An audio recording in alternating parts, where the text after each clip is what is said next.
Hey, good morning, guys. Welcome to the Fox with Stocks live trading segment. We'll get going here in about 3 minutes. Let me know if you can hear me. And I am battling a sore throat from last Friday. Starting to take it seriously since it's been here so long. But let me know how well you can hear me, if the volume's okay. Let me know in the chat room.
Good morning.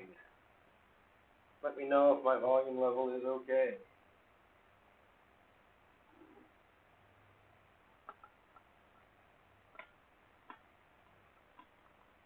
Good morning, good morning.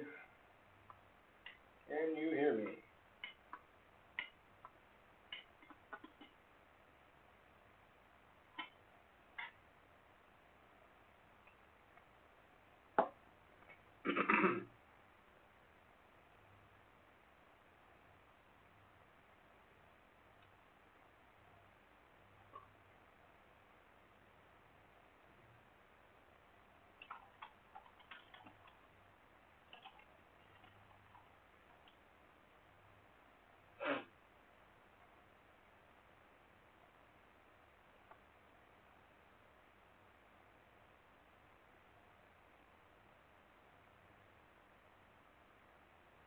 Getting close to 8:30. We're about to start. Chester says no sound. Oh my gosh.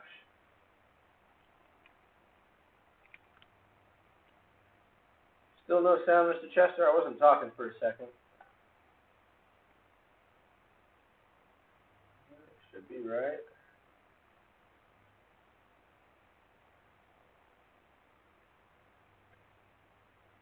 Good morning, Chester. Good to see you again. Still no sound? Still no sound? Question mark, question mark, question mark. Wonder if you can hear me. Am I talking to myself?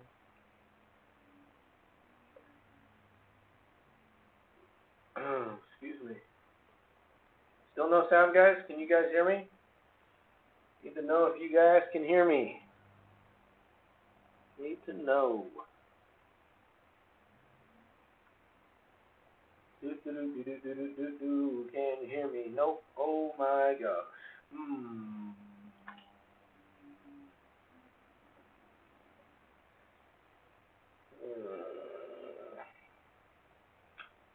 No one can hear me. This is a problem.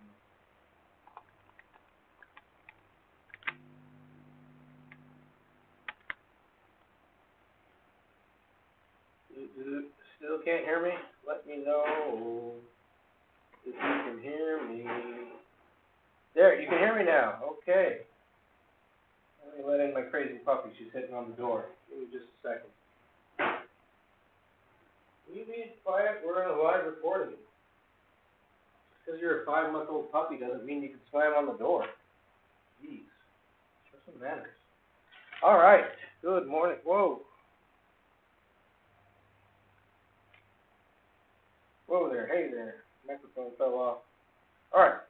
Let's get started. We're a minute late. Something went wrong. Had to unplug and replug the microphone just to get going here. All right. So, yesterday is a bit of a red day for everyone. We got pretty much red across the board except for a couple positions, but I'm lucky most of them are not over the break even. I think only 2 of them hit my break even. So, with that in mind, we're going to make today's hot topic about wheel management tips. So we will not be teaching the wheel very much. We're going to breeze right through that. If you need a lot more detail, I'm going to suggest that you go back to previous videos and learn what the wheel is. Okay, Chester, I can see you now. Yes, sound. I can hear you. I can hear you. All right, thanks, Mr. Chester. All right.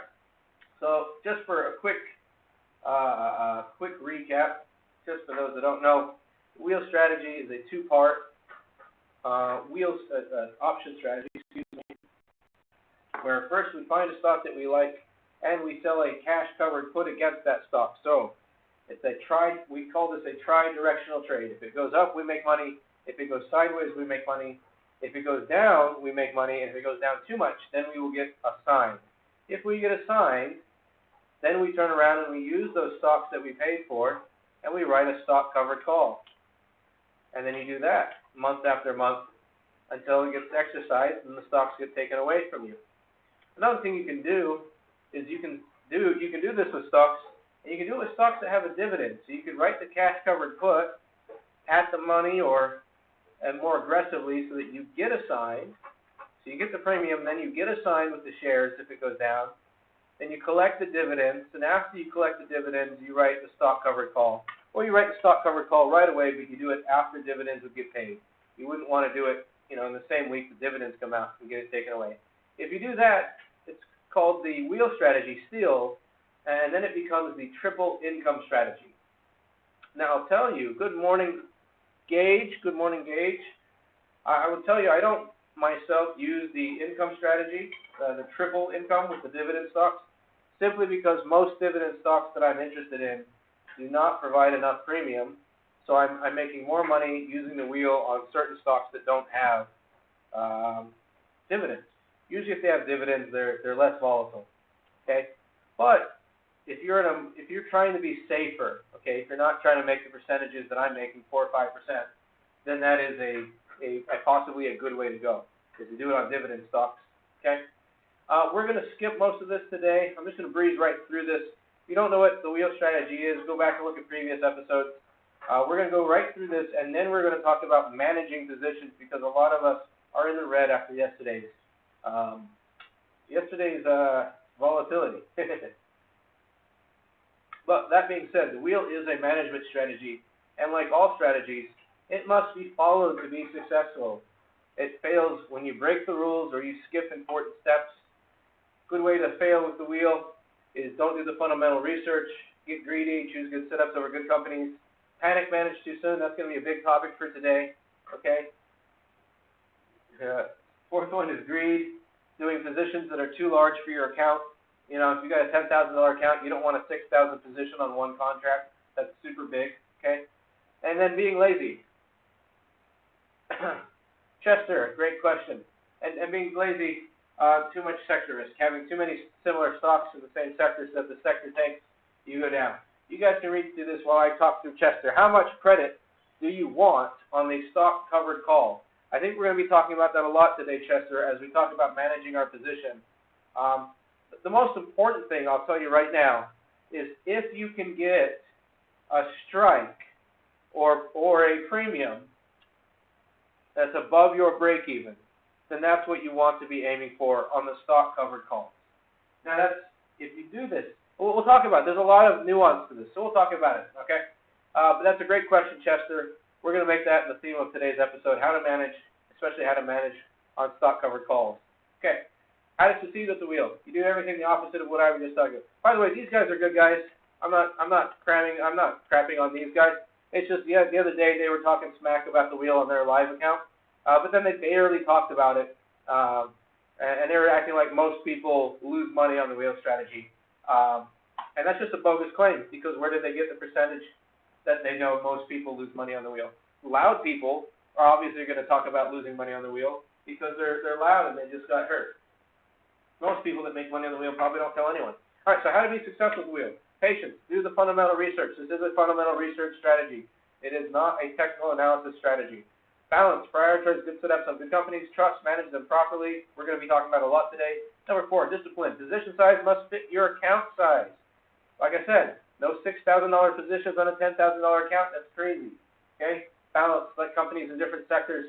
I have been a bad follower of number 5. I've been a very bad follower of number 5, okay? And that's what I'm working on lately.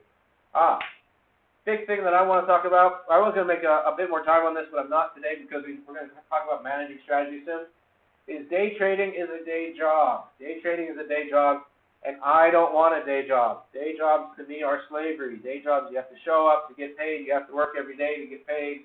I don't like that. I like investing. I like investing when I'm not working. Making money when I'm not working. That's the point of investing. When you day trade, you're committing to a full-time, risking your own money to make more money. To me, that's silly. That's a bad job, right? Because let's say you're working at a job, your boss is paying you money to show up every day, but you hate your boss, so then you start day trading on the side. That's cool, I get it. And then you leave your job to go day trade. Well, what did you do? Congratulations, you just bought yourself a job, and now every day you're risking your own money. Gage asked a question. I've had my best results with the wheel when pairing it with the value investing strategy. That's fantastic, Miss Gage. Mr. Miss Gage, I'm sorry, I don't know. Okay? That's fantastic. So my whole thesis, my whole thing about the day trading is I'm not against day trading itself. I'm against the theory and the point of view of day trading. People that day trade need a second source of income. Otherwise, they're constantly pulling from their account. So, of course, they go online and they sell you courses on how to day trade. It's silly. Okay? Be an investor. Investor means freeing your time, freeing your energy to do other things so that you're not just working for a living. Okay? If you want this slides and stuff, go over our previous videos. I'm just going to go through this really quickly because, all right. Because we're not teaching the wheel today. Instead, we are focusing on management tips. And to do that, I'm going to jump into our handy-dandy Tastyworks account. These are our positions. I have 2 positions that have passed my break-even, okay? This is live, and this is my real trading account. I'm not hiding it from you guys, okay? So here you see I sold,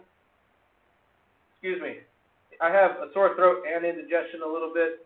I'm fighting it with medicine and lemon honey tea, lemon honey water, okay? So bear with me, and I appreciate you guys putting up with me.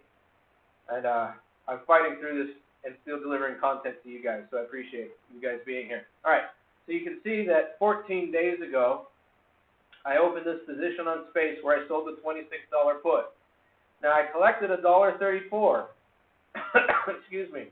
Collected $1.34. Now, of course, I did this when Space was about $28, $29 a share or something. I don't want VP. I don't want calculator. Okay, there we go. I did this earlier when it was $28, $29 a share. Now we're $21 a share, thanks to Richard Branson selling shares before earnings. But anyway, so we take our 26 and we subtract $1.34, and you'll see that our break-even is $24.66. And you'll see that today's trading price before the market opens is $20.98. $20.98, and you can see actually up here is live. It's one thing that's annoying on Tastyworks is over here, it's only showing real market hours. But if you click on the stock and you come up here, then you'll see the pre-market trading, what the trading price is. So it's actually down another 10 cents. It's going down about 10 cents. But anyway, let's jump over into our spreadsheet. Get rid of that. I don't need that. There we go. Okay. So, Space. When we talked about it, it was a $30-ish stock. We sold the $26 put. We collected $1.34 in premium, okay, which gives us a break-even of $24.66. And today's price is $20.90. Well, we're going to say $20.90, right? Yeah, $20.90, okay? So what does this mean? Well, it means not good things, okay? If we take our break-even, 24.66 minus that, you'll see that we are negative 376. We are negative 376, and that's not good. Now, we've only sold the put. We're not doing a spread, which is actually kind of a good thing, because what it means is that we're going to own shares. We're going to own shares at $24.66, not the $26 put. Those of you who are new to this, okay? If you get assigned shares, yes, it's going to show up in your trading account. It'll show up in Tastyworks as 26. So when this converts from a put to shares, it'll say trade price up here. Just call them trade price. It's going to show 26. Tastyworks does not do the math for you because those inflows and outflows are separate. So according to accounting and according to Tastyworks, it's going to show you 26. But you know you sold the $1.34, so your real entry price is going to be $24.66. Okay? So, question's going to be, should we sell? That's the big question that I see on Facebook and the forums and everything. Should I sell covered call at the money, near break even, or sell the shares? Okay? That's the big question that we're going to answer. Those are the three options that we're going to answer when managing our positions when we get the shares. Excuse me while I clear my throat.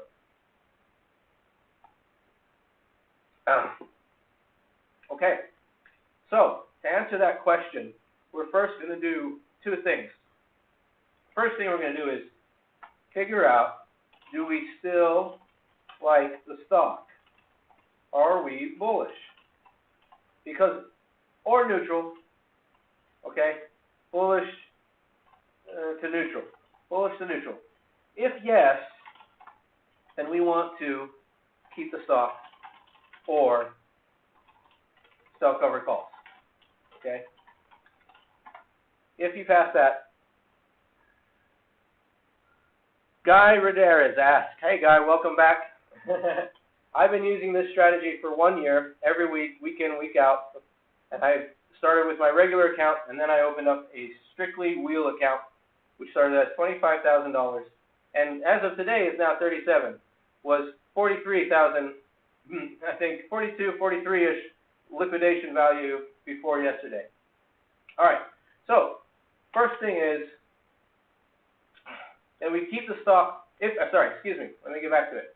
First thing we're going to do when we get assigned the shares is we're going to go do the research. We're going to check the news. We're going to find out what's going on at the company, and we're going to ask ourselves this very important question. Do we still like the stock? Are we still bullish to neutral, hopefully bullish, on the outcome and the future viability of this company? If yes, then we keep the stock or sell the covered call. So let's go through the no, because that's just going to be faster. If no, which means we are now bearish on this stock moving forward, there's really, in my opinion, only two good solutions. Either you sell a covered call at the money, that way you get the most premium possible, or, you get the most premium possible, and maybe the shares get taken away. All right, so then you're done with the stock. You can roll that money into some other company. There's really no reason to keep betting on a dead horse. I just made a new thing. Beating on a dead horse, betting on a dead horse. Come on, guys, it's funny. All right, but the other thing is, if you think this is just going to keep sliding down and you don't want to die a death to 1,000 razor cuts, okay, just sell the shares. Sell the shares and get out. Okay? That's if you're bearish. That's if you're bearish. So now let's go back to, let's say, if you're bullish. You're still bullish on space. Even though Richard Branson sold a bunch of shares, you find out that he's still got 24 million shares or something. He's got 24% of the company still, and however many million shares that was. Okay? So now it's trading at 20.90. And remember, our break even is 24.66. So what you want to do is you want to look through your options. You're going to go through the options and look through your options. Come on, I'm trying to be funny here, okay? Let's just say, for example, you find the $24 covered call, the $24 call, and you can get $1 premium, okay? This means that if the shares got taken away from you, your new break even on the outside as you exit would be 25, okay? It would be 25 going out, okay? What this means is that you'll still make, if this happens, you guys can see this, you'll make 34 cents a share. That's not very good. That's not very aggressive. It's it's a kind of a low weight value of time. I'm just using that as the example, okay? But at least with this, you're very safe. You either keep the shares and you'll exit for a 34-cent profit per share, or in the best case scenario, it'll come up to, 23 and some change. You'll get the appreciation, you'll get the premium, and then you can sell the covered calls again. I am battling this sore throat. I apologize, guys. Okay? So that's one scenario. Okay?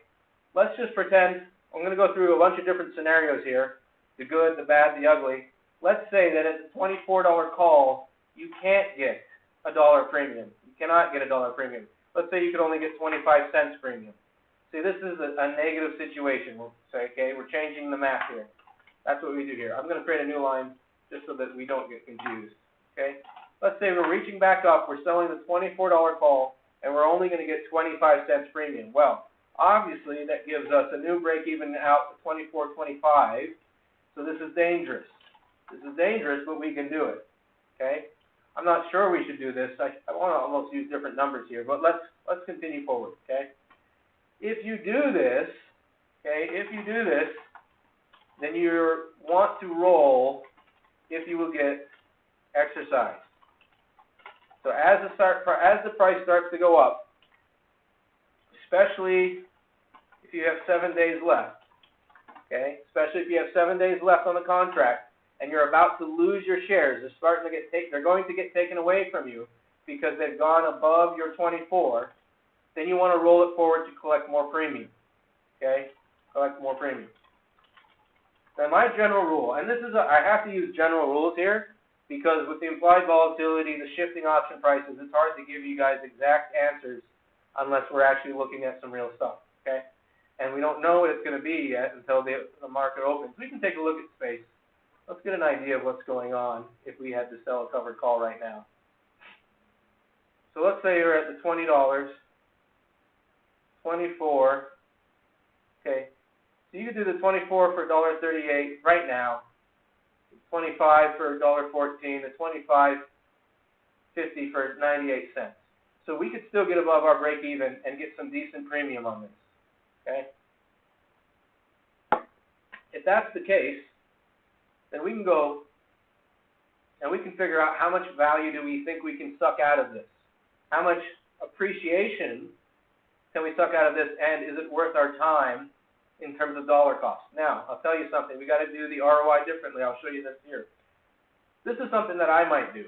Again, remember, this is predicated on the idea that we're still bullish on the stock. We went out, we've redone our research, and we're bullish on the stock again, okay?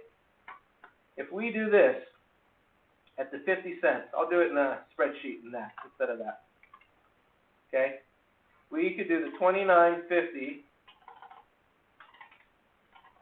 and we can collect 50 cents in premium. Now, some of you are going to think the ROI is 50 cents divided by $29.50. That's not the way it works for covered calls. That's the way it works for puts. You take your strike, you take your premium divided by your strike. Covered calls is different. You take your entry price, what you paid for the shares. That's what you're going to calculate when you're doing a covered call. So we're going to look at 50 cents divided by the 24.66.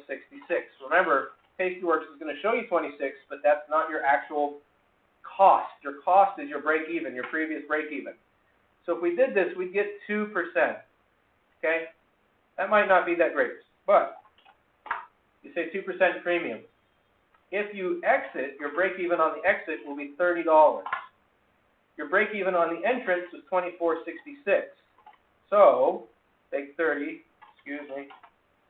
Take 30 minus your 24.66. Okay. Right? So you would make $5.34 in and out on this trade. Is this making sense? I've covered actually a lot of stuff here, and I've gone through a bunch of numbers. If this is confusing, please let me know in the chat room so that I can take a break and explain this situation or how this got to this math. Because I might have gone through this math a little quickly that you got lost in the break-evens, the in and the out, etc. Let me know if this is clear to you or if I need to talk about this some more. And I don't know how much time lag we're having on the conversation. I don't know how much time it takes for you to hear this versus when I can see your replies in the chat room, because I am still in Bali. Love it here in Bali. Anyway, so you have now a choice. You can play with this, because here you get 2%. If you go down closer to your break-even, or 25, you're going to get more than 2%. But then your chances of losing the shares and having the shares being taken away from you and getting taken back to cash goes up. So here's the trade-off. You either, here you get more appreciation, okay, if you choose a higher strike price, or more premium plus greater chance shares taken. Are you guys following me with this? Let me know in the chat room if this is really making sense to you guys. Because once you own the shares at 24.66, this is a very important number to know, your break-even, not your strike. The previous strike is almost irrelevant. What really matters is your previous break-even. The higher you go with your exit strike, your covered call strike, the more appreciation that you can suck out of this, but the less premium that you're going to get. Okay? So here, if we go to the 29.50, you're only going to get 2%, but your appreciation, including the premium, is going to be $5.34. So if you lose the shares, you'll collect $5.34 per share on 24.66. That's a 20% return. Okay? Or if you do it at the 25, what do we get at the 25? And obviously these numbers will change. Okay, at the 25, you're going to get $1.14. So you can already see that's already close to double. It's closer to 4%. Let's just do the math here real quick. 1.14, 24.66. You're going to get 4.6%.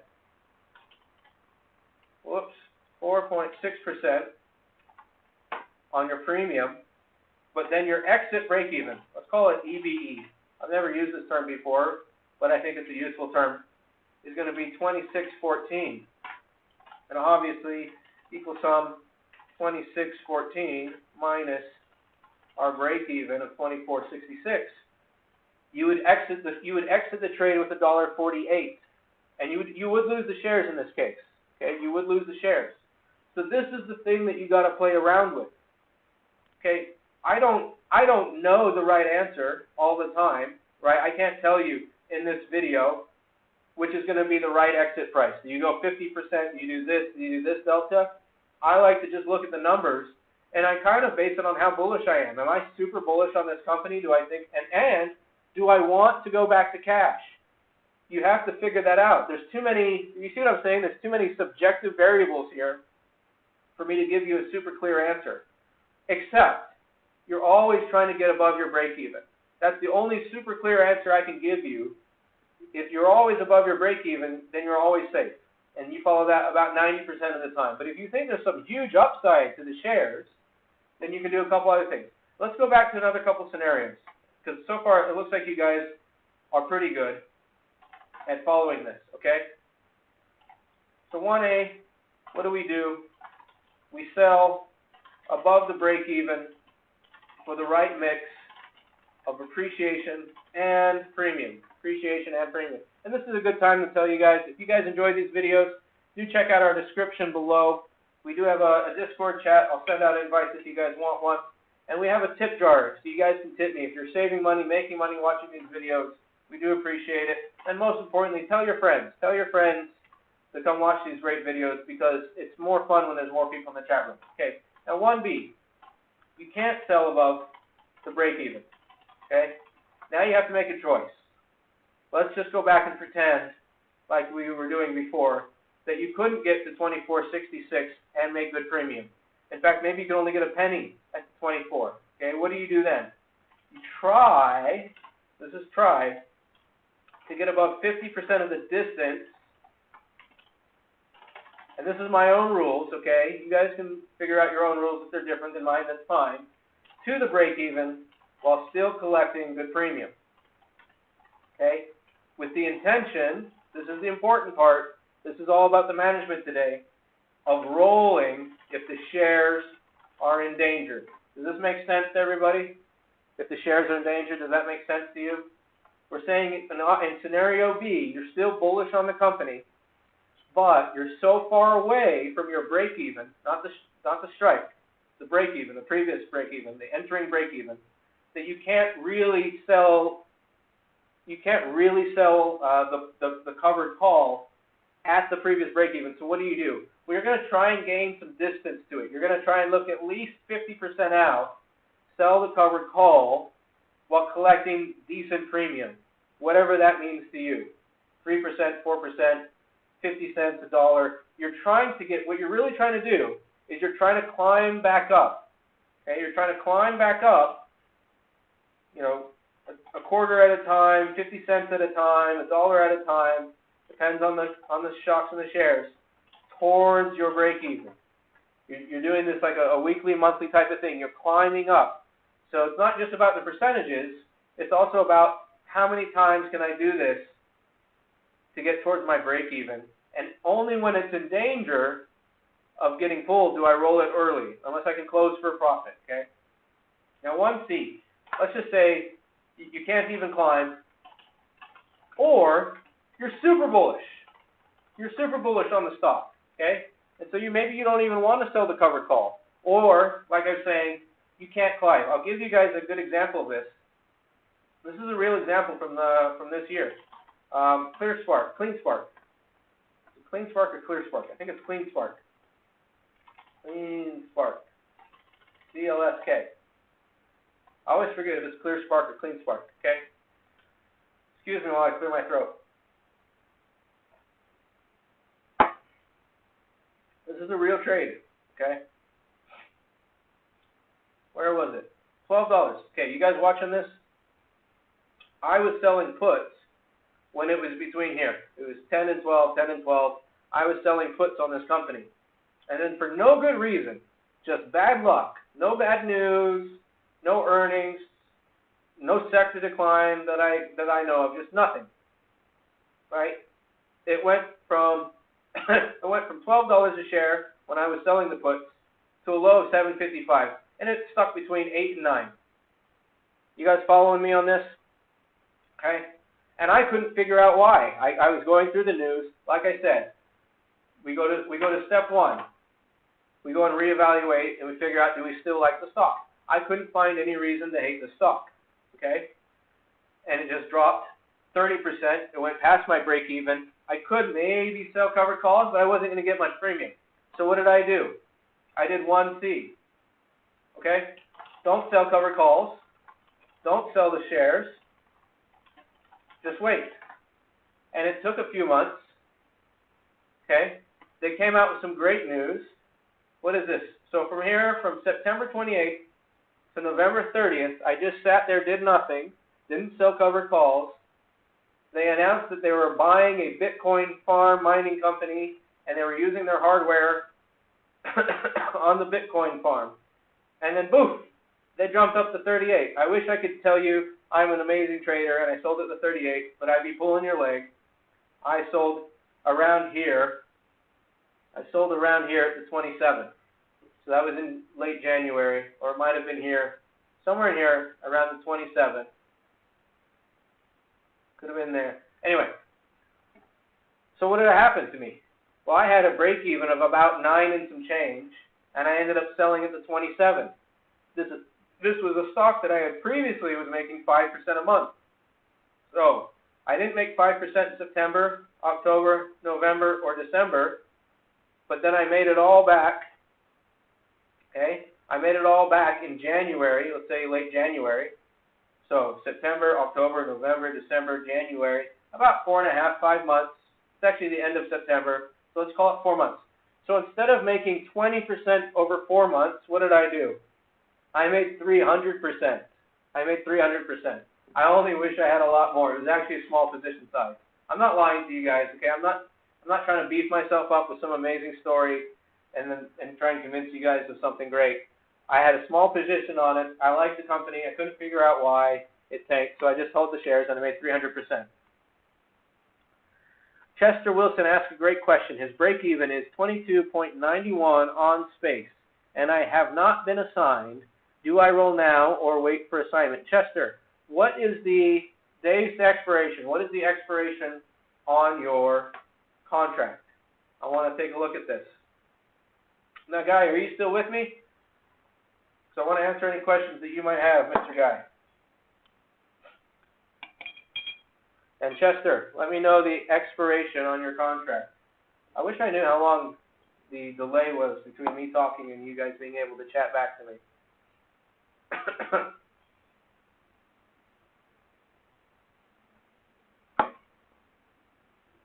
All right. Well, I'm waiting for that. Okay. So we covered we covered really about 4 scenarios, right? 1A, 1B, 1C, and second, scenario 2. So that's about 4 different scenarios if you think about it, okay? If we're bullish, we want to find some way to either keep the stock or get back to our break even and make a profit, okay? That's what we're trying to do. We're not in a rush to get out of it. If, however, we are bearish, and when I mean bearish on the company. I'm not talking about bearish on the technical analysis and all this type of stuff. I mean, if you're bearish on the market, the sector, then you're bearish on the company. If you're bearish on the company itself and the financials of the market, then you want to try and figure out how to get out with as much, minimizing as much loss as you can. Minimizing your losses. So, 2 ways that I figured out to do that is you sell a covered call at the money. A covered call at the money. This way you're getting as much premium as possible, and you just accept the fact that the shares can get taken away. And if they don't get taken away, then you just do it again. You roll, okay? Or if you're really bearish, let's call this super bearish, okay? If you're super bearish, then you cut right to number 2. You just sell the shares. You don't even wait to do a covered call on it, and just get out of it. Because there's 9,000 stocks with options on them, guys. You do not have to make your money back from the place that you lost it. You know, it's like going into the casino, losing your money at the roulette wheel, and then just playing the roulette wheel all night trying to win your money back. You don't have to stay with it anymore. If the wheel is rigged, I don't mean the wheel strategy like we're talking about, but if the roulette wheel is rigged, stop playing on the roulette wheel. Okay? All right, let's go take a look at this for Mr. Chester. May 14th, 23 days. His break-even is $22.91, so we'd want to come at least, very quickly you can come just check it to 22, and you do a 173. But you're talking about you have not been assigned. Sorry, you have not been assigned. I'm stuck, my head still on calls. So, your break-even is $22.91. You're still stuck with the put. You have not been assigned the shares yet. You have 23 days for the shares. Okay. Let's see if I can do that for you. So this is when it would expire. Let me ask some more questions. So I do mine a little bit differently, right? Because I always have my Tastyworks open. What was your previous put? And how much premium did you collect on it? Okay. So that we can figure out what we can keep doing with this. Because we might want to roll out and in is the correct terminology. So if we came to June, 21 is the... What was the previous strike price on your put? Previous date and the previous strike price. If you're in Tastyworks, hey, let me just show you on mine while we wait for that answer. Okay? If you're in Tastyworks, you can right-click on your trade option, and you click Roll Expiration, and this will tell you, if you just roll the option at the same strike, how much more credit you would get. So what it's doing is it's buying back. So I made $1.34 when I sold this. I could buy it back for $5.50, which is very expensive. Okay, but if I rolled it again forward, it's going to be expensive again, and so I'd be able to bring in some more credit. Or you could roll the strikes down. Hey, don't claw that. Bad puppy. Bad puppy. Do not claw my format. Thank you. So if you were to start clawing your way down, remember we talked about climbing your way up with the covered call. Here we'd be clawing our way down. You could get down to the 25.50 put and still roll for 42 cents. Oh no, this is 42 cents debit. Never mind. This is not a credit. So you're not in a good position to roll out and down. You'd have to go farther than... Okay, sorry. That's because it kept the same date on mine. I'm using mine as the example. I don't roll down a lot. Let's just roll the expiration out. Let's put another 37 days on it, and then let's move this down to see what we can do on the credit. This is the easier way for climbing down. I don't normally have to climb down. So, yeah, you can only climb down 50 cents and still keep a credit. So you'd be adding time to your contract, and you'd only be climbing down 50 cents. So you'd either want to, this is your scenarios, you'd either, in my situation, okay, I can't tell you what to do, you have to figure out for sure what to do on your own. I'm not a financial advisor, all that good stuff, right? If I were doing this, I would roll it the same put, or I might just take possession of the shares and start doing the covered calls on it. He says you sold the 24.50 put at $1.59. Okay. So the 24.50 at $1.59. I don't know how to, I'm not super good at doing this on somebody else's numbers without the Tastyworks open. So you were doing, let's go back over this. My break-even is $22.91. You had 23 days on the May 14th. So the May 14th is a couple weeks back. So here's what you would want to look at. From May 14th, go a month out. So that would put you at June 18th. Go look at the June 18th. The 24.50s don't exist. So you'll have to go to the 24. You want to go to the 24 if you can. And you want to roll for a credit if you can. And if you feel like it's worth it. Now here's the problem. You're keeping that, you're keeping your put open. So if space continues to go down, it's going to be bad for you. But that's also going to be true if you take possession of the shares. That's a good question. When do you want to roll versus when do you want to just take the shares and then start doing the covered calls? I'm not sure I know a super clear, objective answer to that. Might be a bit subjective on that one. A lot of times, I just wait. So first of all, let me just say this. You have until May 14th. It's only April 21. So the very first thing is stay patient. Okay? Stay patient.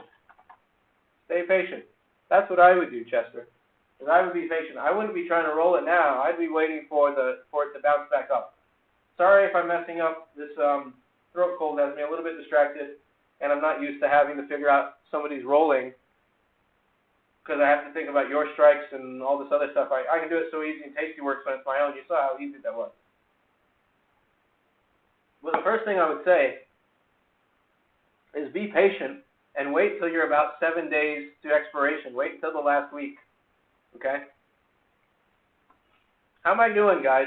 I see that we've gone up and down on the viewers. We've had 10. We're down to 7. I want to make sure I'm giving you guys good content. I know I'm focusing on Chester's situation right now. If you guys have any questions, let me know. And let me know how I'm doing in the chat room, guys. We've got 20 minutes until the bell opens. Let's go ahead and start looking for stocks. Looking for plays. Do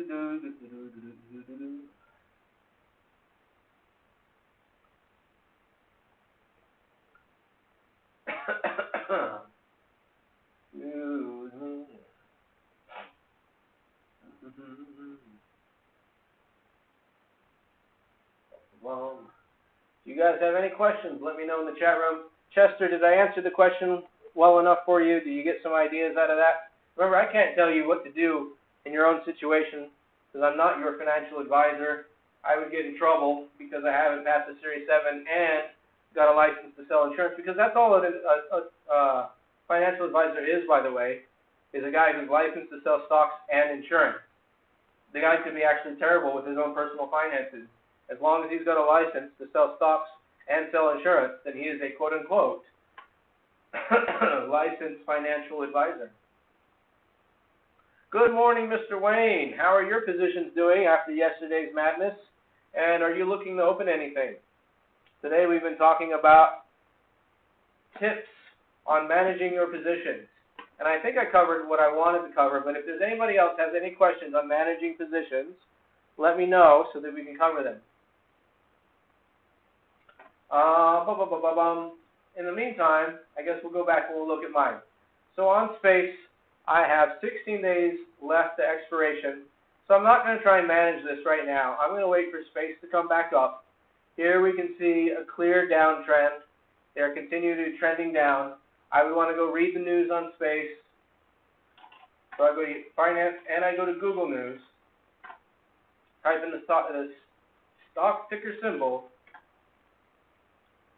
And I would want to search for any other news that would change my position from bullish to bearish. Motley Fool says it should go to 35. Excuse me, this throat doesn't hurt so much, it's just annoying.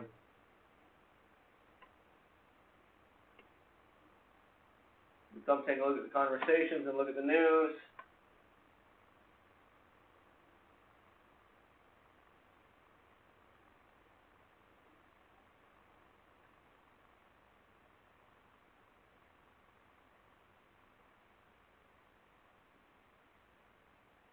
Daniel's got some good information on why you might still be bullish here.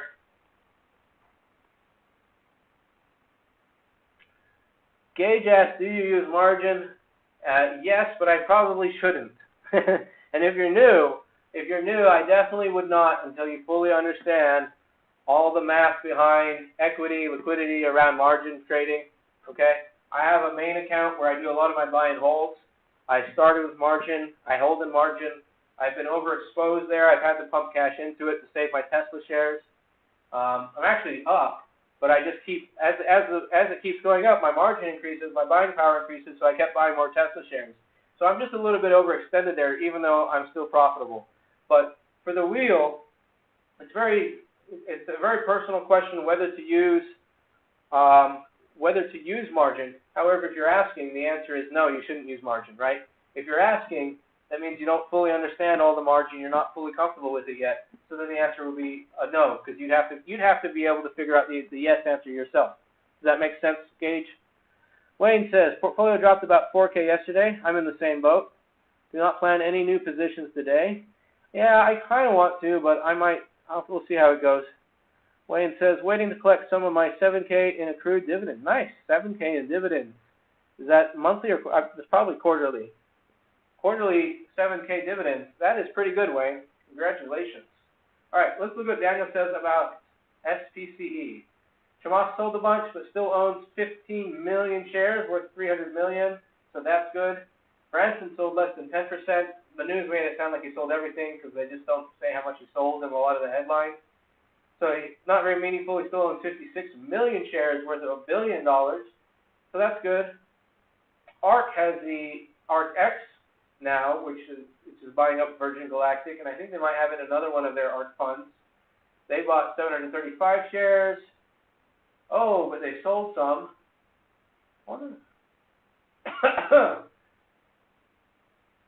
Right, ARK still owns about, I'm reading this, 140,000 more shares of space stock today than they did a month ago. So ARK is still roughly bullish, but had to rebalance.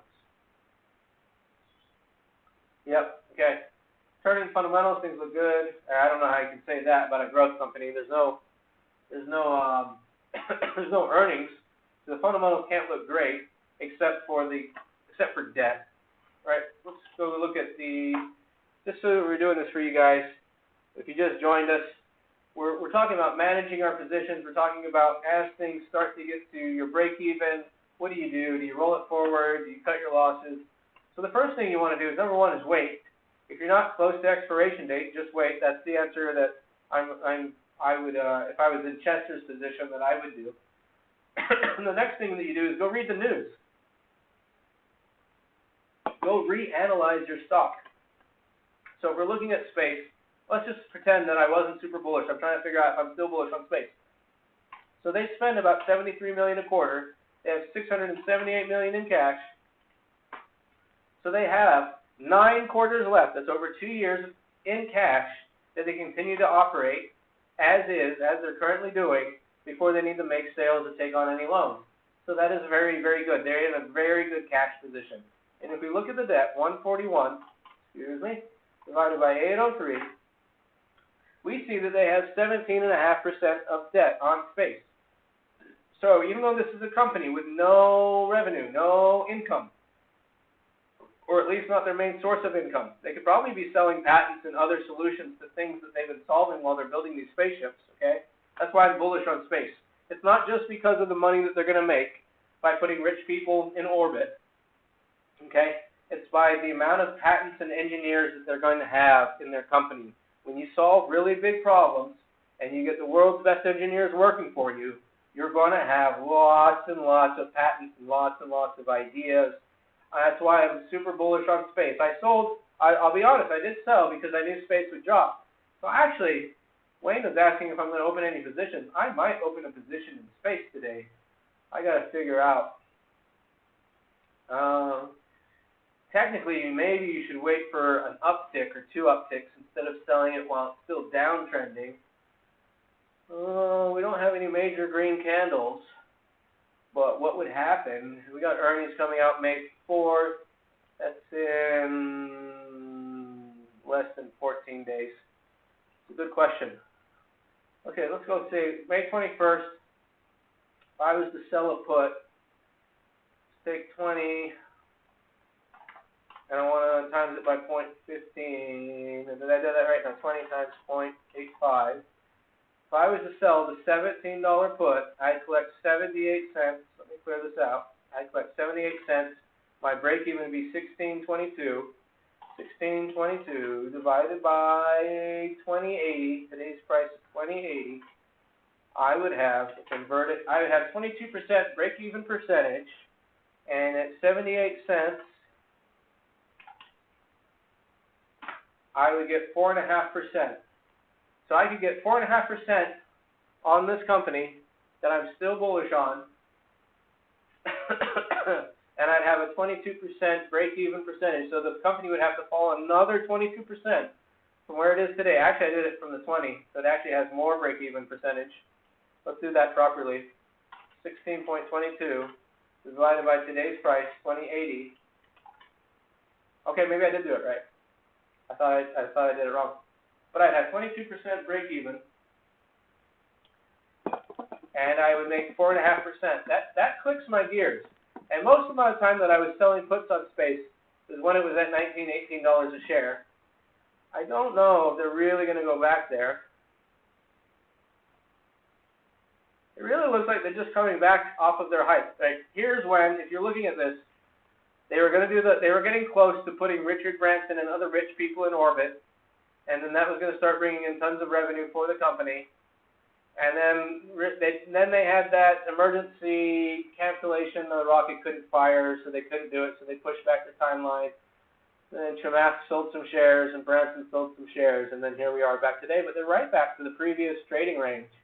They're kind of at the upper end of the trading range, if you think about it, right? But if I do this, I'll be at 1644. So you know what? I want to do this position. Let's figure out, do I have the buying power? I do. Buying power go down 1,000. I have 7,000 buying power left. Only going to get $78 credit on this. And this would be 30 days. Feel like doing multiples, but I want to wait for some upticks. Anyway, we're going to put one in. So there you go, guys. If you're following along with me, I just put in, it hasn't filled yet, but I just sold a $17 put on space for 78 cents. It's going to give me a break-even distance, a break-even percentage of 22%. It's going to give me an ROI of 4.5%. But understand that I am super bullish on engineering companies. They can have a lot of patents and a lot of products and a lot of revenue. So I'm super bullish on space and Tesla and SpaceX, which is not public, unfortunately. Any of those types of companies I become super bullish on because I'm a growth investor. I like companies that grow. I like technology. I understand it. I wish I understood biotech so I could do all types of biotech plays, but I don't understand biotech. But if you're looking for trade tips today, I just sold the space $17 put. And I want to sell more. I'm only opening up one contract, to be honest, but I'm waiting for a couple upticks. I'm gonna get a piece of this now, and if we see a couple upticks, I'm gonna sell some more. That's my thesis, and my thesis could change at any time. So if you're following me and you're saying, well, Bud did this and Buddy said that, hey, we're traders, we're investors. When the news changes, when the facts change, we also change. Okay? Let me know if this is helpful for you guys. Let me know if you guys follow this trade. And if you guys do follow this trade, do consider tipping me below. If you learned something today, do consider sharing this channel with your friends. Guy says, if you are super bullish, then you should have sold the $20 strike. I appreciate that, Guy. I love it when other people tell me what to do. It's because I'm a masochist and a submissive. So I love people telling me what to do. No, I'm teasing, but I'm super bullish in the sense that I want more shares. But it doesn't mean I go away from my strategy. You are right. If I'm super bullish, but I don't have to. I can leg in and I can keep buying more as we keep going. Because if this goes down some more, then I'll get some more. And if it starts going up some more, I'll get some more at a different price. But thank you for telling me what to do, Guy. Appreciate that. If I ever need someone to tell me what to do, I know who to call.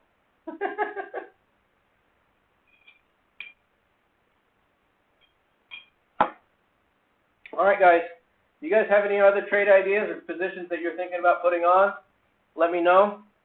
Wayne, I'm always interested to know what you got going on. You didn't say you're planning to open any trades, but let me know if you're looking at anything. And that's fantastic on your dividend sweeps. That's great. Chester said, I got some ideas. That's great, man. SPCI, are you just mistyping space, or are you asking if I have positions on space? I do have one $26 put on space currently. I sold it at $1.34 14 days ago. This has 16 days left on it. I'll wait till it gets about 9 to 7 days to expiration, and then I'll start making my decisions on whether to roll or not to roll. Excuse me. Kashik asks, what are your thoughts on apps drop last week? Let me fill up my water, and I'll get back to that in a second, because I do have a position on apps you guys can see here. Hold on just 1 second. Let me clear my throat.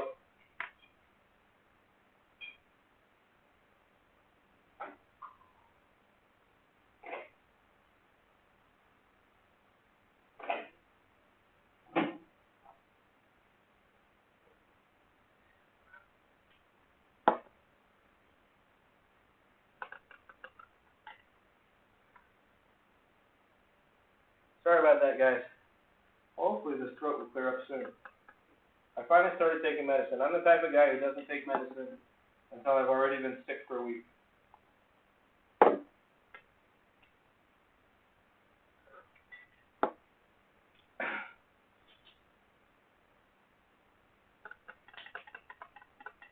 All right. So, Kashik asked, what are my thoughts on apps drop last week? Well, first of all, I just compare it to my position that's already open. So if we take a look at this, I sold a $65 put. I collected $2.90 in credit. Obviously, I wish I would have waited a day. Would have been able to get $4 in credit or a lower strike price. So my break even is $62.10. Today's price is currently $69.20. So it's still going down. Well, we got a big spread ask count on this one. We got a 50-cent bid-ask spread. So you're about, call it $69.50 right now. So let's say $62.10 divided by $69.50. We still have 10.5, or I still have 10.5% that this stock would need to drop in order to hit my break even. So I'm not going to panic. Oh, excuse me. I'm not going to panic. I'm not going to close early. I'm going to let this one ride it out, okay? And once we get closer to 10, 7, 8, 9 days to expiration, then we're going to look at the position to see if I want to close it early, if I want to roll it, if I want to take possession of the shares. I'm not looking to close this one. So, Kashik, let me know if that answers your question. Obviously, I'm bullish on the stock. That's why I opened the position. I'm not even worried yet. I'll be worried if it starts getting close. I mean, I'll worry. I don't really stress that much, honestly. The only thing I don't like here is the technicals, right? For us, this is a bad technical chart because the next resistance level, like the real trading range, you guys call resistance levels, I like to call trading ranges. Right here we can see there's a trading range for a while between 53 and 62. So my put will be right at that. Unfortunately, that should mean that if it hits the 62 and goes through it, that's going to blow right past it, and then we'll be back down to this $40 range, which would be really bad. And then we'll have to sell covered calls, and then Guy will get the laugh at me and poke fun at me. All right. Let me know if that answers your question, Kashik, or if you want me to talk about it some more if I didn't answer anything. Wayne Bicknell, yes, I did. Apple, IBM, BMY, I'm not sure what that one is, CH, PII, Pru, and even T, AT&T. Now, these are current holdings. So if I add more, that is okay. As you can see, I am looking at more conservative trades. Yep. Wayne, I'm guessing your target is about 1 or 2% a month. PII is a good one to look at. But $143 stock. Yeah, that's a doozy of a stock. A lot of your stocks are expensive, but you're aiming for lower return, and you've got a different growth mindset than I do because of your situation. Come on. There we go. Excuse me.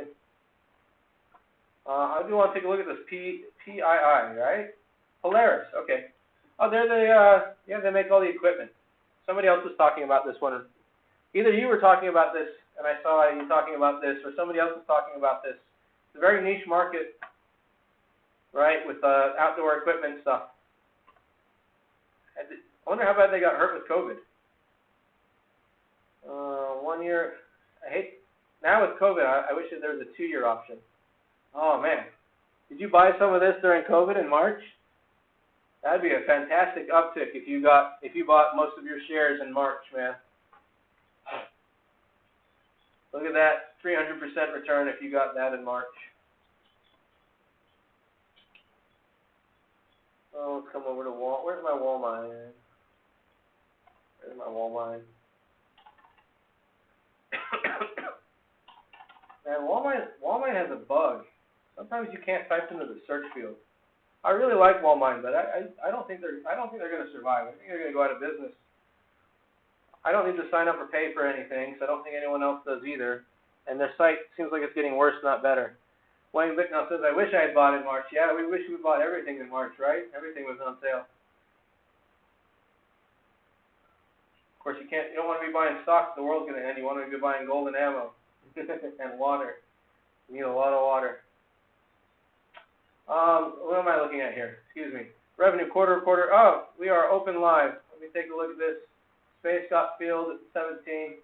Actually, I probably should have squeaked out a little bit more profit on that because it was dropping in the pre-market. That was probably silly. Oh, we got filled at 83. Its current is 81. Its current bid is 81. I'm actually okay with that. Okay. But next time, if you guys are watching this, I actually made a mistake there. Space was dropping in the pre-market, so the previous bid was not an accurate bid. I should have tried to squeeze more profit out of it. I should have probably got in 5 or 10 cents higher.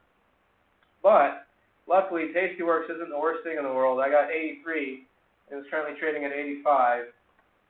We were trying to get 78. So I went in at 78, and thankfully with Tastyworks, I got 83.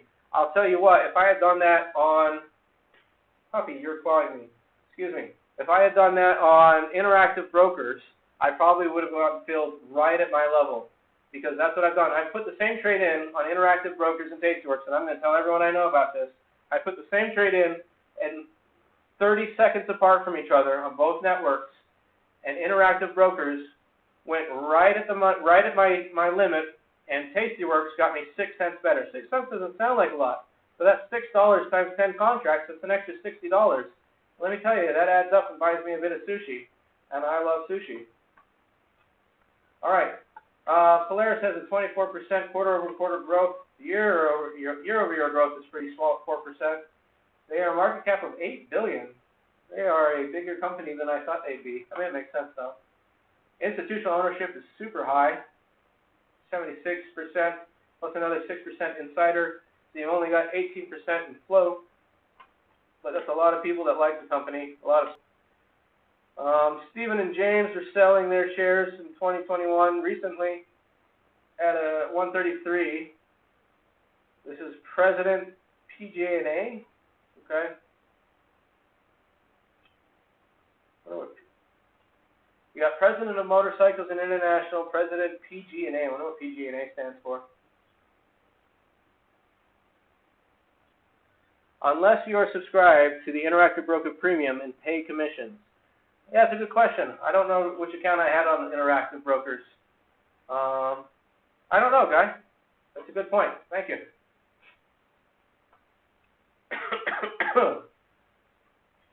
All right, Polaris, losing money in June and March last year.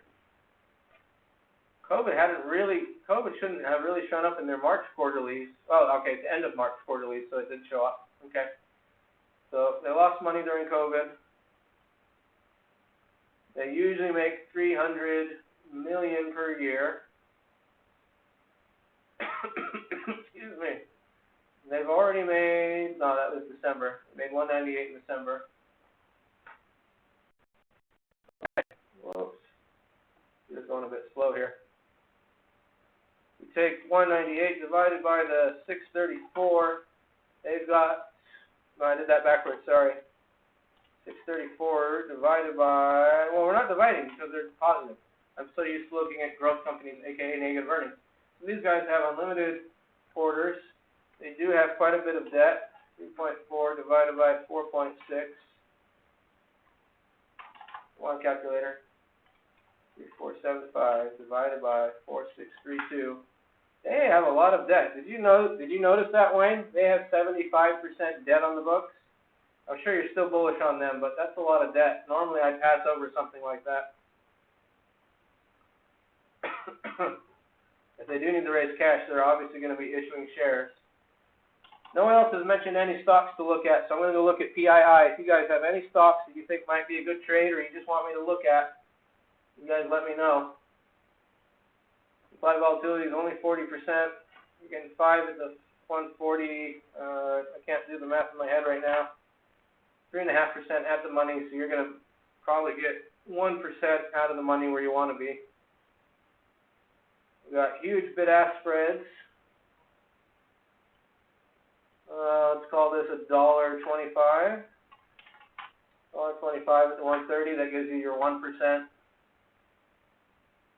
That would give you 12,930 divided by 142. Oops, I didn't put in my decimal there. So you can get 9% out of the money on what should be a good company and make 1% a month. Yep. And Wayne, this might be one of your dividend stocks, right? Yes, the dividend yield is 1.2. Oh, Wayne, too bad you didn't buy in March, right? Your dividend would be, what would that be, 300, 400% higher? It would be like an 8% return.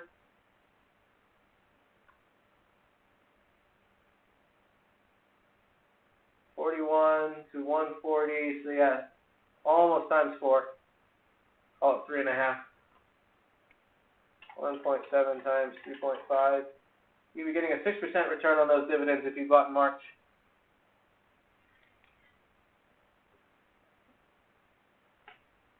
All right, guys, it's 9:35, 5 minutes after the bell. Nobody's asked me to go look at any positions or anything. Ooh, AI, you just took a dump, didn't you? Boy, howdy. Wasn't you at 69 just a second ago? What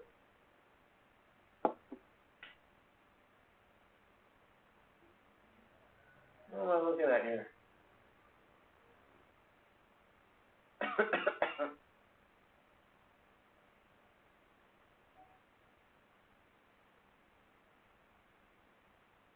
Huh. Alright, so AI is now in the money going negative. Oh, we were looking at apps, not AI. That's what's throwing me off here. You know, I might move to another country just so I'm in a better time zone, so I'm not trading 9:30 at night. Either that or I gotta learn to wake up later. So apps is doing okay. AI is in the money now. No, my break even's 57. So why does it say my break-even's 57? I gotta, hold on a second here. I'm gonna update my board.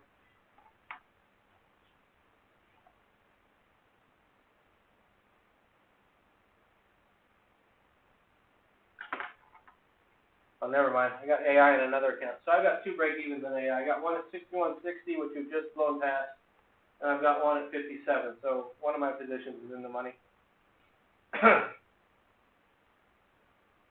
Freya is right at the money. It's okay. I'm long-term bullish on cannabis, so I don't mind owning more. Apps has some distance, so I'm okay there. ARCG, I've got one coming close on the 83, but we still got 30 days left on this one. And I don't own any ARCG yet, so I don't mind if that one gets put to me.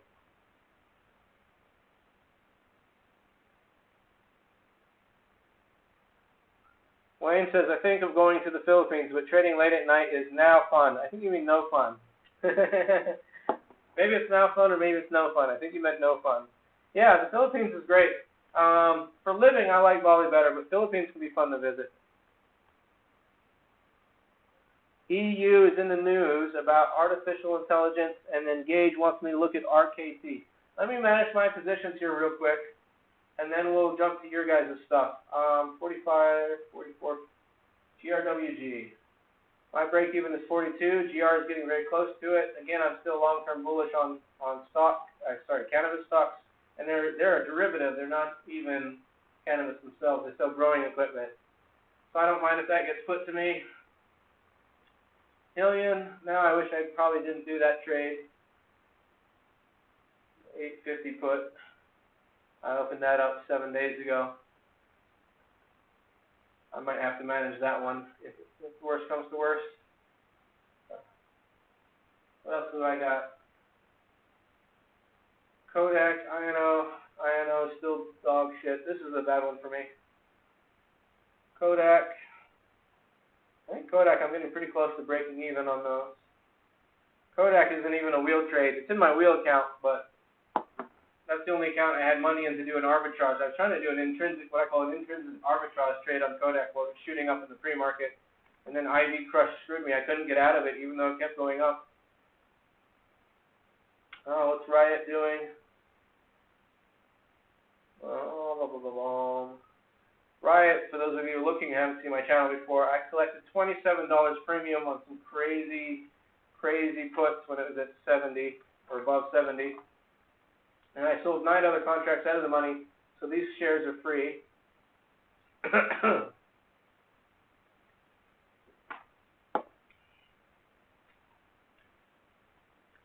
is finally 26. We'll have to look at that, managing that next week. Silray, you're in the money. We'll have to look at managing you on Friday. And Boozy is also in the money, but not by much. We got 30 days left on that. Okay, I can get back to you guys.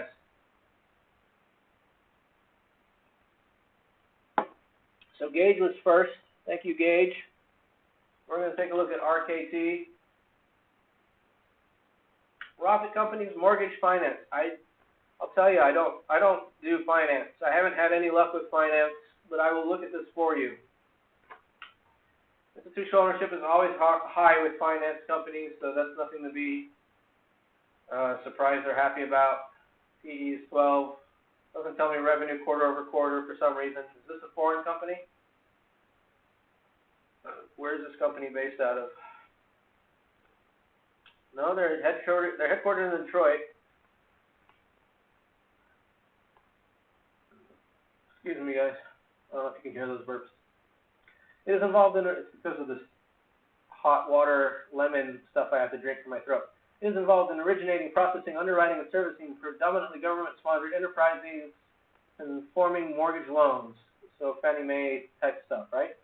As well as Fair Housing Act, U.S. Department of Agriculture, U.S. Department of Veteran Affairs mortgage loans. The company offers its mortgage loans in 50 states through the internet, national television, blah, blah, blah. Title insurance, property valuation, settlement services, blah, blah, blah. Loans and car sales, okay? Car rental and online car purchasing platforms. So they're very digital, it sounds like. digital banking.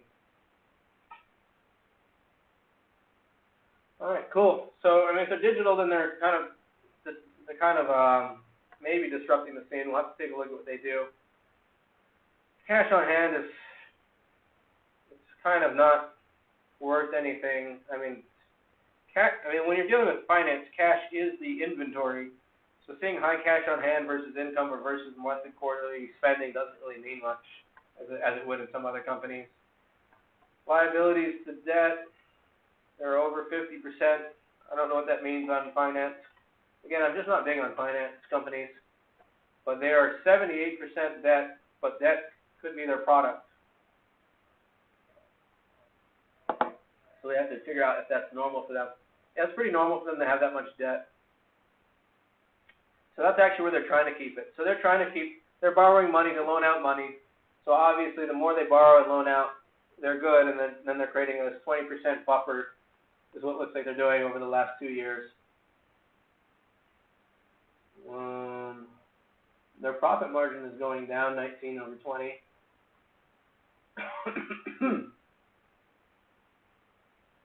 Let's take a look at what their website is like.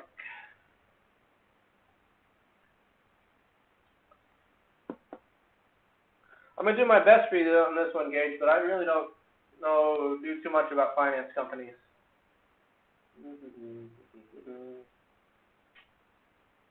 Fiscal year revenue is $15 billion, $320 billion in mortgage originations, client retention rate, members, blah, blah, blah. We're at the center of the largest consumer asset class in the U.S., supported by 3% annual home price appreciation. Home prices are going to be going up as the Fed prints dollars, so I'm not sure how that balances out for mortgage companies. Taking loans when the inflation being high is bad. Property values going up and continuing to originate more loans on new higher priced properties, that's good. Unless the properties come crashing down, then that's bad. Unparalleled digital first brand. The Rocket brand is synonymous with providing simple, fast, and trusted, blah, blah, blah, complex personal transactions. They're innovating, according to them. They are a direct consumer channel. They're trying to grow that. Expand their partner network, client retention, recapture through servicing. Enormous ecosystem, market opportunities. Quicken Loans, are they part of the Quicken company?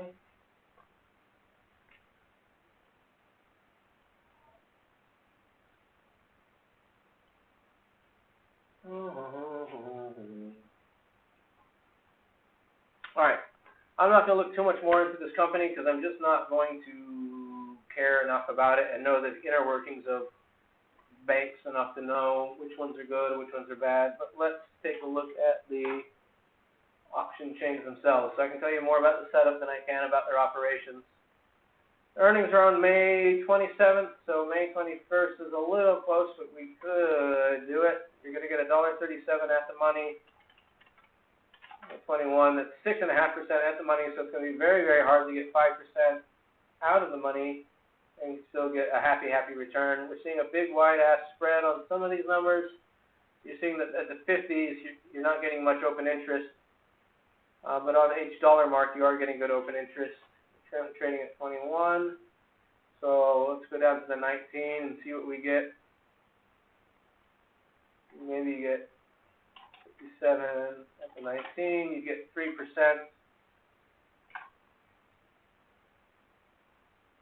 18.43 divided by trading price 2109, you only get a 13% break even. So, excuse me. So, on RKT, Rocket Companies, it might be a good company, I don't know. I'm not seeing enough implied volatility at this range to hit my current criteria. If you're doing weeklies, I noticed that there's an 83% at the 16 days.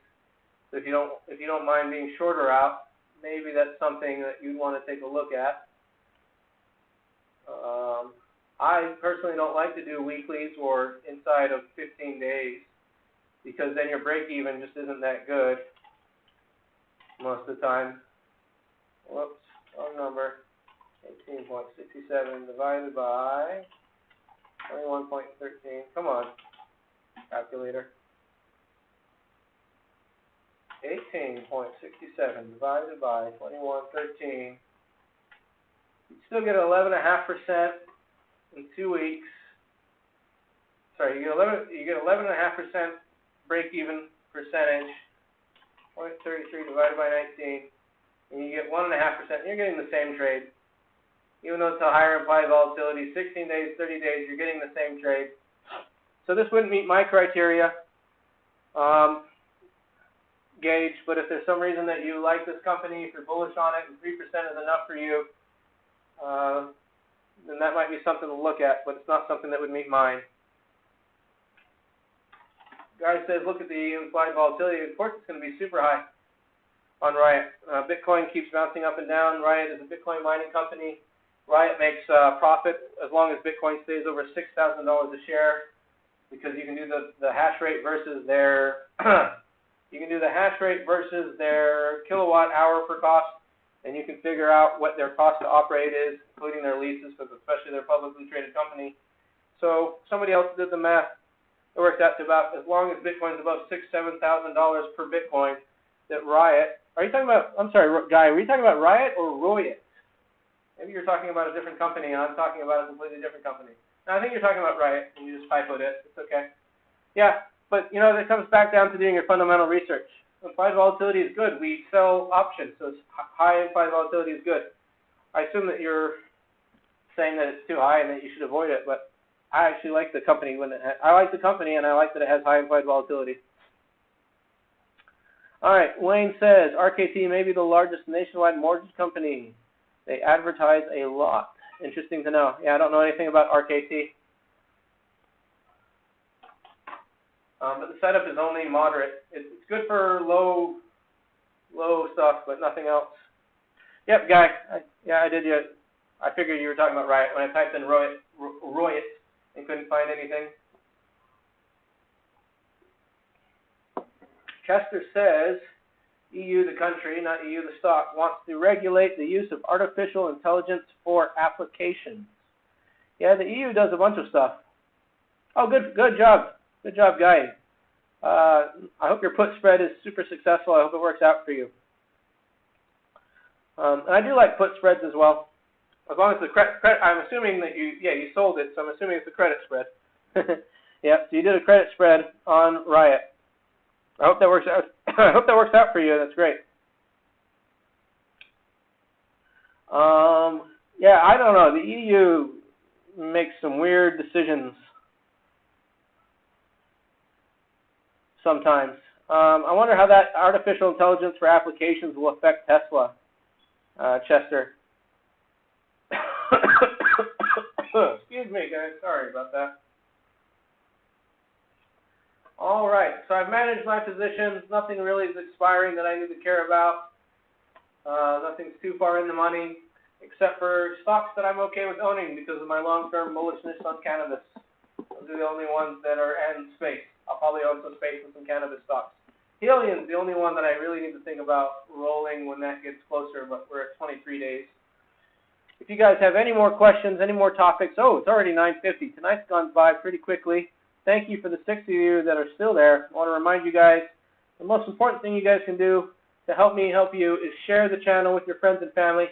And you think about it, the more people that you have in the chat room, the more people are going to give their ideas of what stocks to trade, which then gives me more stocks to go look at and potentially more trade ideas for you guys as I analyze the stocks for you. And then you decide whether or not to follow the trade or to put the trade on yourself, even if I'm not doing it. So the more people we get in this channel, the more benefits everybody, not just me. The other way you can help, obviously, is by tipping. If you guys make some money, if I help you guys save some money, if I teach you guys something new, and you felt it's super valuable, go ahead and tip a couple $1 million. It's okay. It won't hurt my feelings. Guy said he sold the 6/18/21/2025 put spread. Let's go take a look at that for fun. Mostly a wheeling channel, but I've been thinking about adding spreads just sort of as a super,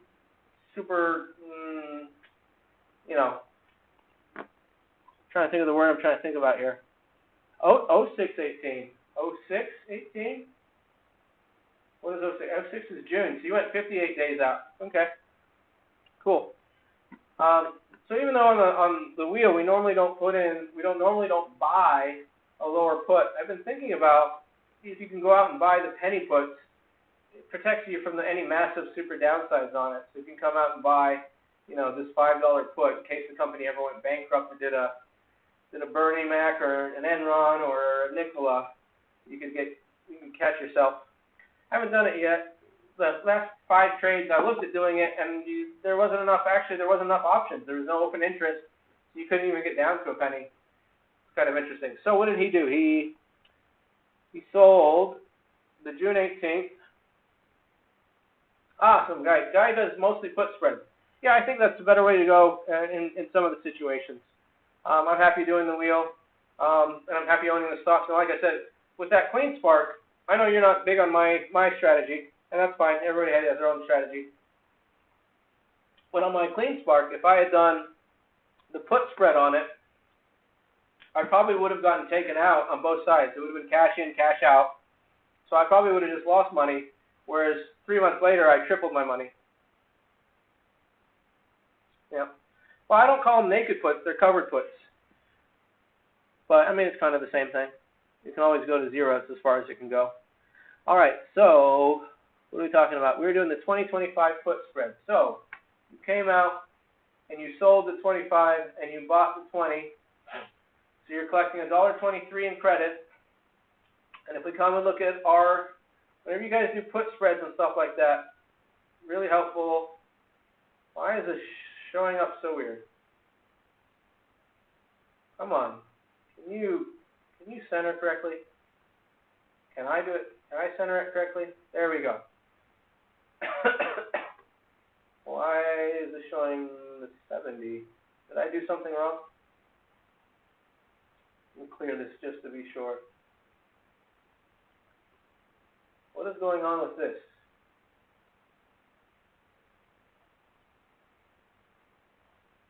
Somebody tell me what I'm doing wrong here. All right. Selling the 25, buying the 20. You see that we get $1.23 in credit, and then we want to come and look at our curve.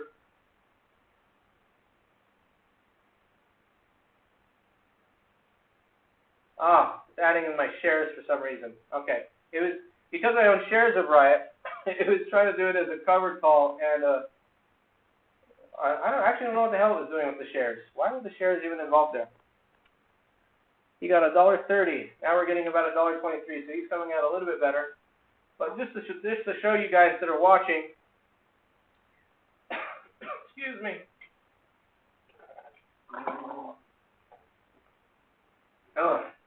So here you can see, I can't quite zoom in on it, but the break even is down here between the 25 and the 24. So as long as he stays right there, he's going to make $123. And anything above this will make $123. And only if he starts to go down to the $20 does he start to lose any money. The most he can lose is $377. The most he can make is $123. So he's inverted 3 to 1. He's 1 to 3. He's not 3 to 1 profit ratio. He's 1 to 3 on his profit ratio, which is fine. But it has to go down to 20. I mean, he's got a huge gap here. So you look what he's doing. Actually, I like this trade, guy. He actually found a pretty good one, right? Because this stock would have to drop $12 before he started losing any money. And if we do the math on that, what do I want to do on that? 12 divided by 37, is that how we're doing the math?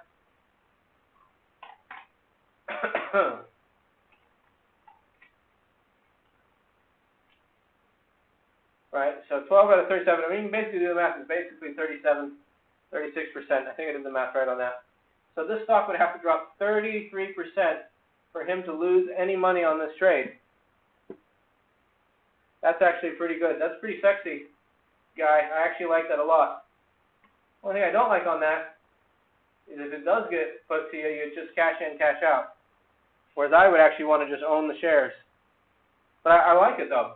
I like it for your strategy, and I'm thinking about doing it in one of my other accounts. Man. You know what's messing me up, though, I'll be honest with you guys, is I own shares in another company, that's over the counter that is a Bitcoin mining company. And if all they do is hurry up and get listed on the NASDAQ, then they should 4x to catch up with Riot and Mara. And so I've got a play that's going to play out to 400%. And I've got $33,000 tied up in that trade. And because I've got so much money tied up in that trade, I have not been doing the wheel on Riot and Mara like I used to. So guy says basically if it's gonna go bad on you, you just roll it forward. And you probably roll it out and down, in and out, whatever it's called. Can't think right now. 957. See if I've got any money on my other accounts. I'll do it on my opportunity account.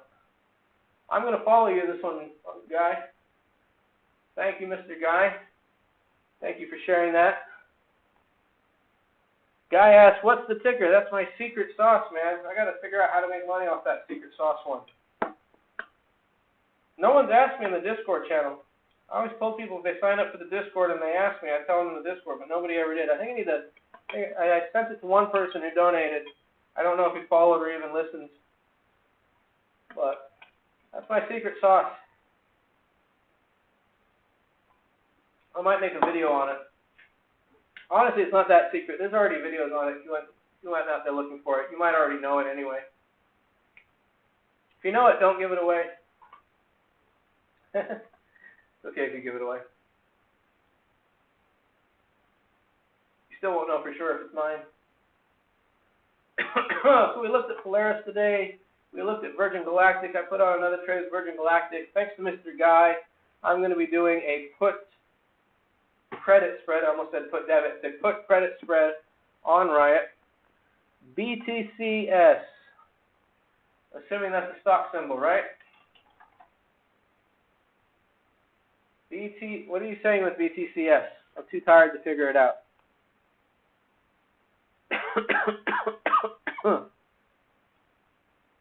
Chester, what do you mean by BTCS? I'm too tired to figure it out. It's 9:59. We got a couple more minutes. I'm happy to stay a little late with you guys. If anybody has any more questions or ideas.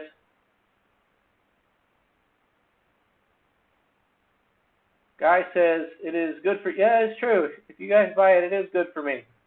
But, you know, my play is based on the 4X. I don't need you guys to buy it for it to go 4X. It'll 4X as soon as it hits NASDAQ.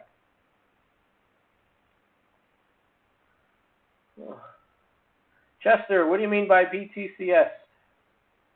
I'm too tired if that doesn't stand for a stock to figure out what that means. Oh, he's asking me if that was my secret stock. Thanks, Guy. Well, maybe I'm slow rolling you. No, I don't know what BTCS is. All right, guys, it's 10 o'clock at night here. Thank you guys for coming. I didn't hand out any Discord invites. I'm going to hand that out now. Excuse me. I'm so sorry about my throat, but you know what? I'm the one who has to live with it. You're just the one that has to, what am I trying to say? You just have to hear it, but I'm the one who's actually trying to live stream while having it. There's a Discord invite. If you're not part of our Discord, join it now. It's still free. For those of you that attend our live session, you guys can get in there, share information. That's especially where I post my trades and trade ideas when I'm not doing a live stream. If I'm rolling something, if I'm managing something, if you want to ask any questions, that's a great place to get a hold of me and other fantastic traders like yourself. It's 10:01. We're about to wrap up, but I want to remind you, share the channel with your friends. It's great if you like and subscribe. YouTube won't give a crap. There's so many other channels to compete with. The most important thing you can do is actually physically share it with your friends. Say to your friend in a DM, that means direct message. We used to call them PMs, which meant private message. I don't know why we call them DMs anymore now. But direct message your friends, send them a link to the replay of this channel so that we get more actual viewers, because I don't think YouTube gives a crap how many likes and subscribes we get until we get 1,000 subscribes. So I mean, I guess it does care how many subscribes we get. I just don't think it shows up anywhere until we get about 1,000 subscribers. If there's any topics you want me to cover in this channel, let me know, especially in the Discord group. Any stocks and stuff, I love helping you guys. Our goal is to help you get rich while we get rich, you know. I make more money. By the way, just to be absolutely clear with you guys, I make way more money trading than I do on this channel. I do appreciate those that donate, and I don't want to be negative in any way. But obviously, the money I make from trading is a lot bigger and a lot more than this. I'm not one of these 19-year-old kids with a $5,000 account posting on TikTok to try and get 100,000 followers because that's how he's going to make his money. I'm a guy who actually has been trading using the wheel for a year. I have multiple accounts and multiple strategies, and the reason I teach the wheel very specifically is I think it's one of the safest, best ways that you can get started with stocks. It's safer. I've shown this in my previous videos. If you haven't seen this already, it's mathematically safer than buying and holding stocks. I know other people have all their other strategies that they like for whatever reason, but if you're brand new to stocks and options, I do believe that the wheel strategy... Guy, message me in Discord and I'll give it to you. You gave me a trade today, I'll give you a trade today. You got me on that one, guy. I shouldn't be a douche, but it is one of the secret stocks I've been holding on to, but I'll give it to you. I followed your trade, you can follow my trade. But message me in the Discord, okay, guy? And I'm not some 19-year-old TikTok that's trying to get 100,000 followers to try and make money off of you guys. I make way more money off of trading. But that's the great thing, is I'm doing the research and trading anyway with real accounts and real money. So I can share this and hopefully make some more money and teach and educate people. Gage says, thanks for the streams. Always enjoy. Have a good day. Thank you for coming, Gage. Of course, like I said, tell your friends. It's the most important thing we can do. Guy, find me on Discord. There's my Discord channel. I will go ahead and tell you what my secret stock is that's not so secret. Guy says, not going on Discord if you paid me. It's just like Slack. It's not a big deal. Guy, I bet you probably already know the stock since you know Riot. It's just another Bitcoin stock. All right, guys. Good night. I am signing off. I appreciate you guys being here. Have a wonderful day. Good luck trading.